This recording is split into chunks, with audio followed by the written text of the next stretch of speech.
The Rajasthan Royals have done the double over the Chennai Super Kings this season. They've beaten them comprehensively by 7 wickets. They were pretty much the only team in the contest for about 80% of that game. You thought at 28 for 3, maybe CSK could make a fight of it in the second innings, but it didn't quite happen. Josh Butler was too good. And on Whirlpool presents ESPN Cricinfo T20 timeout powered by Dell. We have some questions worth asking now of CSK to Sanjay Manjrekar. Josh Butler. So many questions about Josh Butler at 5.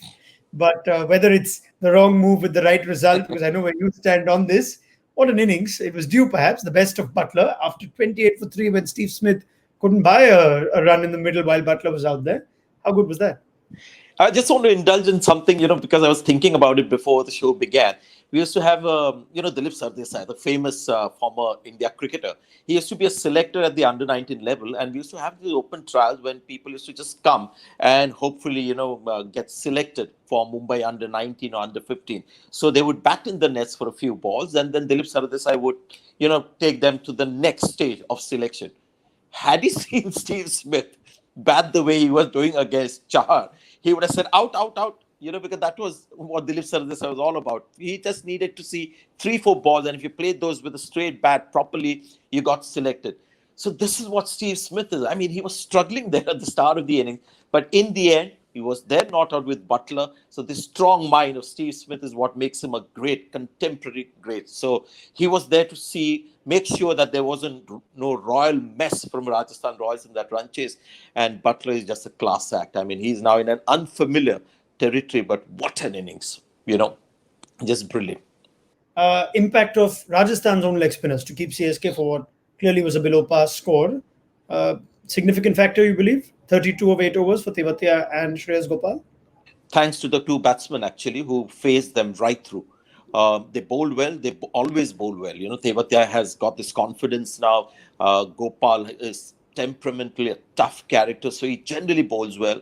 But there was absolutely no risk taken by Dhoni and Jadeja as well. So it was more a case of the batsmen allowing them to just complete their 8 overs because they were looking for the long haul and hopefully, looking for that big finish that a lot of teams are trying to find. And that finish never comes because there are some real quality bowlers coming in later. And by that time, you're sort of stuck in a rut that you're not able to get out and unleash that big game. All right. And now if we are to take from here, looking at the other teams in the tournament, that CSK's chances of making the playoffs are virtually over, notwithstanding a miracle. Such a rich history for this team, such an enviable record when it comes to making the playoffs, Sanjay. But if we have to just opine now at this stage, past the midway point of IPL 2020, what's gone wrong for this team essentially? Batting, age, or the bowling? See, it's dangerous because we are not sure yet, because this game is such a funny game, Ronak, and the more you see it, the less confident you become of making predictions of any kind.